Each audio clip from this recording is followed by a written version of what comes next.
you get asked this one particular question a lot. It really gets kind of annoying. What do you want to be when you grow up? Now, adults are hoping for answers like, I want to be an astronaut, or I want to be a neurosurgeon. You adults and your imaginations. Kids, they're most likely to answer with pro skateboarder, surfer, or Minecraft player. I asked my little brother and he said, seriously, dude, I'm 10. I have no idea. Probably a pro skier. Let's go get some ice cream. See, us kids are going to answer with something we're stoked on, what we think is cool, what we have experience with. And that's typically the opposite of what adults want to hear.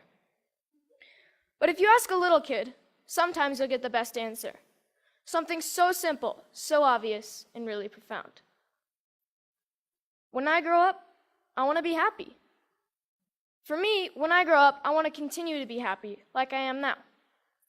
I'm stoked to be here at TEDx. I mean, I've been watching TED videos for as long as I can remember, but I never thought I'd make it on stage here so soon. I mean, I just became a teenager, and like most teenage boys, I spend most of my time wondering, how did my room get so messy all on its own? Did I take a shower today? And the most perplexing of all, how do I get girls to like me? Neuroscientists say that the teenage brain's pretty weird. Our prefrontal cortex is underdeveloped, but we actually have more neurons than adults, which is why we can be so creative and impulsive and moody and get bummed out. But what bums me out is to know that a lot of kids today are just wishing to be happy, to be healthy, to be safe, not bullied, and be loved for who they are. So it seems to me when adults say, what do you want to be when you grow up? They just assume that you'll automatically be happy and healthy. But maybe that's not the case. Go to school, go to college, get a job, get married, boom. Then you'll be happy, right? We don't seem to make learning how to be happy and healthy a priority in our schools. It's separate from schools. And for some kids, it doesn't exist at all. But what if we didn't make it separate? What if we based education on the study and practice of being happy and healthy? Because that's what it is, a practice, and a simple practice at that. Education is important, but why is being happy and healthy not considered education? I just don't get it. So I've been studying the science of being happy and healthy. It really comes down to practicing these 8 things: exercise, diet, nutrition, time in nature, contribution, service to others, relationships, recreation, relaxation and stress management, and religious or spiritual involvement. Yes, got that one. So these 8 things come from Dr. Roger Walsh. He calls them therapeutic lifestyle changes, or TLCs for short. He's a scientist that studies how to be happy and healthy. In researching this talk, I got a chance to ask him a few questions like, do you think that our schools today are making these 8 TLCs a priority? His response was no surprise. It was essentially no. But he did say that many people do try to get this kind of education outside of the traditional arena, through reading and practices such as meditation or yoga. But what I thought was his best response was that much of education is oriented, for better or worse, towards making a living rather than making a life. In 2006, Sir Ken Robinson gave the most popular TED Talk of all time, Schools Kill Creativity. His message is that creativity is as important as literacy, and we should treat it with the same status.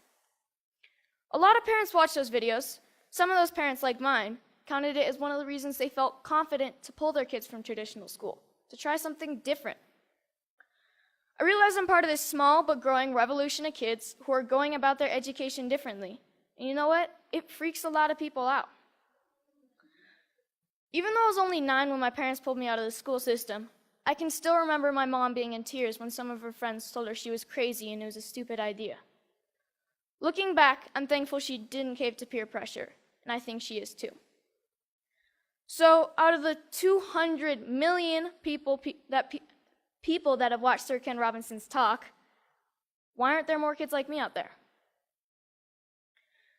Shane McConkey is my hero. I loved him because he was the world's best skier. But then one day I realized what I really loved about Shane. He was a hacker. Not a computer hacker. He hacked skiing. His creativity and inventions made skiing what it is today, and why I love to ski.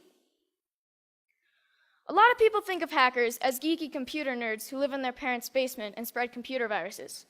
But I don't see it that way. Hackers are innovators. Hackers are people who challenge and change the systems to make them work differently, to make them work better. It's just how they think. It's a mindset. I'm growing up in a world that needs more people with the hacker mindset. And not just for technology. Everything is up for being hacked, even skiing, even education. So whether it's Steve Jobs, Mark Zuckerberg, or Shane McConkey, having the hacker mindset can change the world. Healthy, happy, creativity, and the hacker mindset are all a large part of my education. I call it Hackschooling. I don't use any one particular curriculum, and I'm not dedicated to any one particular approach.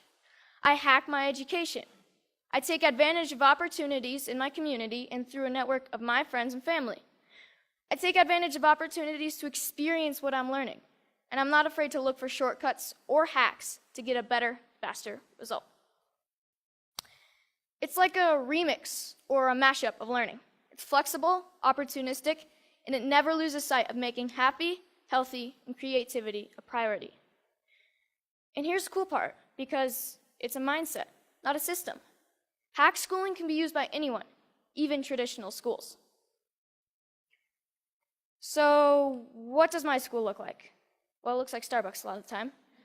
But like most kids, I study a lot of math, science, history, and writing. I didn't used to like to write because my teachers made me write about butterflies and rainbows, and I wanted to write about skiing. It was a relief when my good friend's mom started the Squaw Valley Kids Institute, where I got to write through my experiences and my interests, while connecting with great speakers from around the nation, and that sparked my love of writing.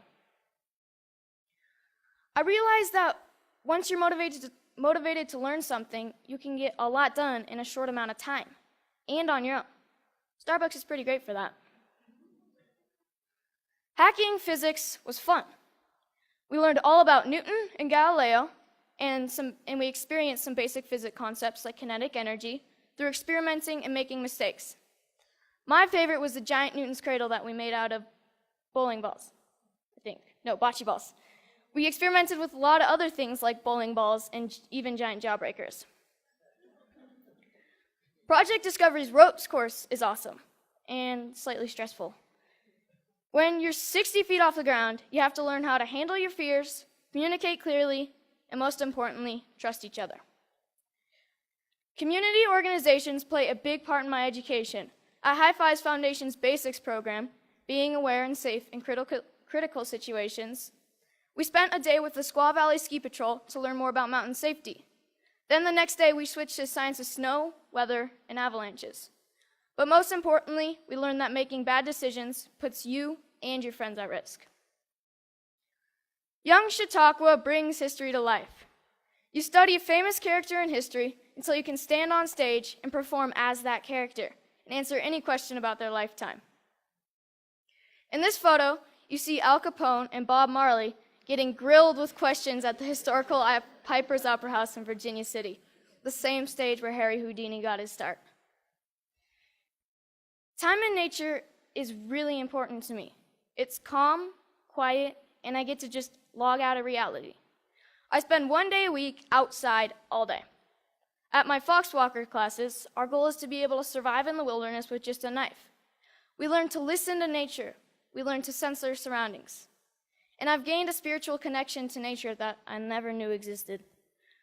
But the best part is that we get to make spears, bows and arrows, fires with just a bow drill, and survival shelters for the snowy nights when we camp out. Hanging out at the Moment Factory, where they hand make skis and design clothes, has really inspired me to one day have my own business. The guys at the factory have showed me why I need to be good at math, be creative, and get good at sewing. So I got an internship at Big Truck Brand to get better at design and sewing. Between fetching lunch, scrubbing toilets, and breaking their vacuum cleaner, I'm getting to contribute to clothing design, customizing hats, and selling them. The people who work there are happy, healthy, creative, and stoked to be doing what they're doing. This is by far my favorite class. So this is where I'm really happy, powder days. And it's a good metaphor for my life. my education, my Hackschooling. If everyone skied this mountain, like most people think of education, everyone would be skiing the same line, probably the safest, and most of the powder would go untouched. I look at this and see 1,000 possibilities. Dropping the cornice, shredding the spine, looking for a tranny from cliff to cliff. Skiing to me is freedom, and so is my education. It's about being creative, doing things differently. It's about community and helping each other. It's about being happy and healthy among my very best friends. So I'm starting to think I know what I might want to do when I grow up. But if you ask me, what do I want to be when I grow up? I'll always know that I want to be happy.